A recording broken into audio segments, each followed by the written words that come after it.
अपने कानों में हेडफोन लगाकर गाना सुनते हुए किरण अपने लिए मैगी बना रही होती है। अचानक ही वह गाना सुनते हुए नाचने लगती है। तभी उसका हाथ जाकर आटे के डिब्बे पर लगता है और सारा आटा उस पर गिर जाता है। उसी समय उसकी मांझना वहीं आती है और उसकी यह हालत देखकर रसोई में तो मेरी छोटी बेटी खुशी थी। यह सफेद चुड़ैल कौन है? माँ, आप बस हंसती ही रहना माँ। अरे इतनी छोटी रसोई क्यों बनाई है कि 2 कदम चलने पर 4 बर्तन गिर पड़ते हैं। छोटी? अरे अच्छी खासी रसोई को छोटी कह रही है नालायक। जब तू ससुराल जाएगी ना तब बताना मुझे कितनी बड़ी रसोई है तेरी।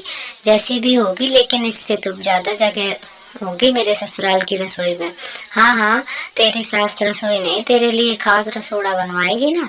चल निकल, सारा आटा बर्बाद कर दिया। किरण अपने ऊपर से आटा हटाते हुए बाहर चली जाती है तो उसकी माँ रसोई की सफाई करने लगती है और बीतते समय के साथ अंजना किरण के लिए एक अच्छा रिश्ता ढूंढकर उसकी धूमधाम से शादी कर देती है। किरण के ससुराल में उसका बहुत अच्छे से स्वागत किया जाता है। अगले दिन किरण जब नहा धोकर तैयार हो जाती है तभी उसकी नंद रीमा उससे कहती है, भाभी आज आपकी पहली रसोई की रस्म है।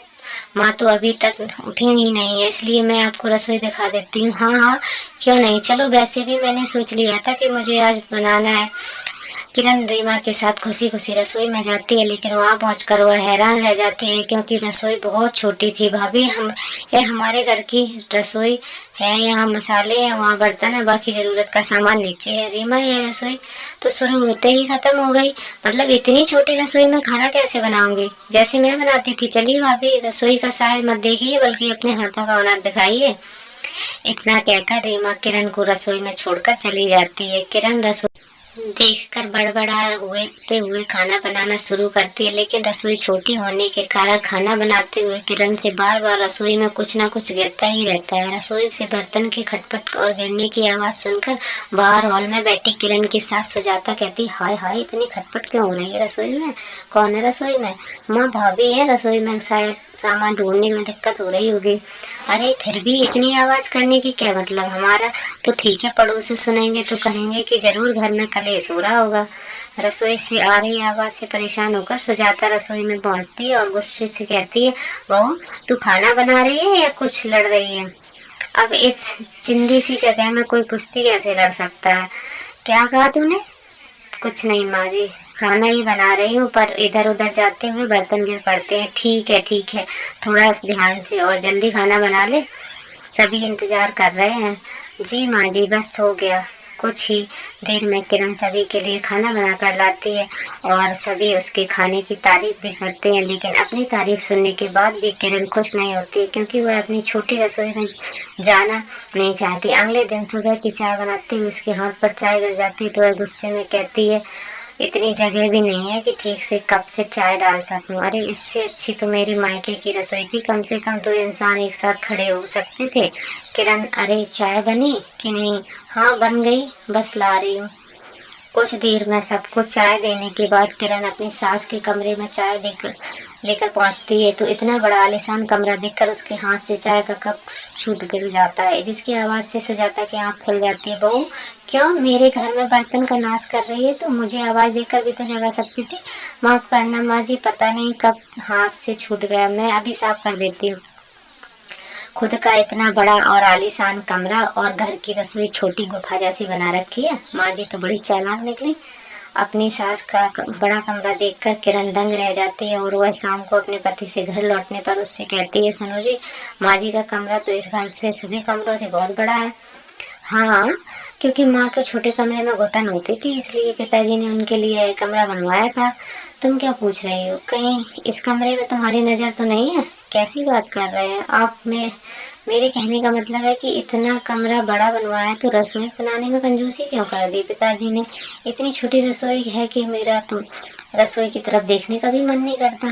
किरण, अब जो है यही है, तुम फालतू में शिकायत ना करो तो ये अच्छा है।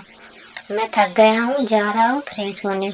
विनीत किरण की बातों पर ध्यान नहीं देता है तो आखिर में बड़े ही प्यार से अपनी सास के पास जाकर कहती है, माँ जी मैं कह रही थी कि आपको नहीं लगता कि रसोई बहुत छोटी है? मतलब देखिए ना, दो जाने मिलकर खड़े भी नहीं हो सकते रसोई में। हाँ तो दो जनों की खड़ा होने की क्या है? मैं तुझसे पहले रीमा रसोई संभालती थी, उसने तो कभी रसोई को छोटा होने की शिकायत नहीं की। माँ जी लेकिन मुझे रसोई में घुटन होती है, मैं काम नहीं कर पाती हूँ। देख बहू, ज्यादा बहाना मत बना, तेरे लिए मैं घर में कोई नई रसोई नहीं बनवा रही दूंगी। सुजाता भी किरण की बातों को अनसुना कर वहां से चली जाती है तो किरण गुस्से में पैर पटक हुए कहती है, बस बहुत हुआ, प्यार से तो इस घर में कोई बात ही नहीं सुन रहा मेरी, लेकिन मैं भी इस घर की रसोई को बड़ा करके ही दम लूंगी।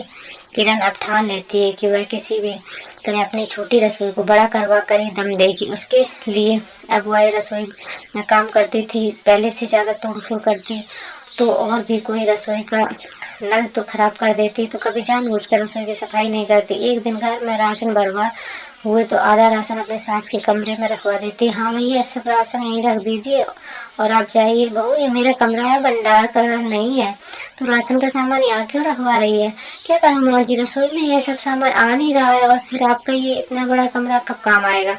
लेकिन बहू कुछ कह भी नहीं माँ जी, यह सामान तो यहीं रहेगा और मुझे ज़रूरत होगी यहाँ से रसोई में थोड़ा थोड़ा करके ले जाती रहूँगी। अब सुजाता अपनी बहू को मना भी नहीं कर सकती कि राशन का सामान कमरे में रखा होने की वजह से किरण बार बार अपनी सास के कमरे में आना जाना और उसको परेशान करती रहती।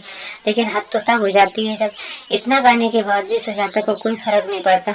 मुझे तो समझ ही नहीं आता कि दिक्कत क्या है, इतना परेशान करने के बाद भी माँ जी के कानों में जूं ही नहीं रह रही। अब तो बस एक ही रास्ता रह गया है। अगले दिन रीमा किसी काम से घर के बाहर जाती है, तभी किरण बीमार होने का नाटक करके बिस्तर पर लेट जाती है। दोपहर हो जाने के बाद भी जब खाना नहीं आता तो सुजाता किरण के कमरे में जाती है, बहू क्या हुआ तुझे, तो अब तक बिस्तर पर क्यों लेटी है? माँ जी मेरी तबीयत ठीक नहीं है, पूरे शरीर में दर्द हो रहा है, आज खाने का आप ही देख लेना। किरण के बीमार होने और रीमा के घर पर न होने के कारण आखिरकार सुजाता को रसोई में घुसना ही पड़ता है। वो खाना बनाने के लिए बर्तन उतार रही होती है कि तभी एक भारी पतीला उसके सिर पर गिर जाता है और उससे बहुत चोट लगती है। कुछ ही देर में डॉक्टर आकर उसके सिर की मरहम पट्टी करता है। तभी रीमा घर लौट रही आती है। अपनी सास की ऐसी हालत देखकर किरण को बहुत बुरा लगता है और रोते हुए कहती है, माँ जी मुझे माफ़ कर दीजिए, मैंने आपसे तबीयत खराब होने का झूठ बोला, लेकिन मुझे नहीं पता था कि ऐसा कुछ हो जाएगा। किरण तुम ऐसी हरकत कैसे कर सकती हो बहू, तुम पर मत चिल्ला बेटा, यह चोट लगने के बाद ही सही, लेकिन मुझे समझ आ गया कि उस छोटी सी रसोई में काम करना मुश्किल के साथ खतरनाक भी हो सकता है। हाँ माँ, छोटी मोटी चोट तो ऐसे मुझे भी लगती रहती थी, लेकिन मैंने कभी इस बात पर ध्यान ही नहीं दिया, बल्कि भाभी के कहने पर कुछ नहीं कहा। जो हुआ सो हुआ और बहू तू रो मत, अपने कमरे जितनी बड़ी नहीं लेकिन तेरी रसोई को अब मैं दोबारा जरूर बनवाऊंगा। नई बड़ी रसोई बनकर तैयार हो जाती है, जिसके बाद किरण उस रसोई में मन लगा कर काम करती है।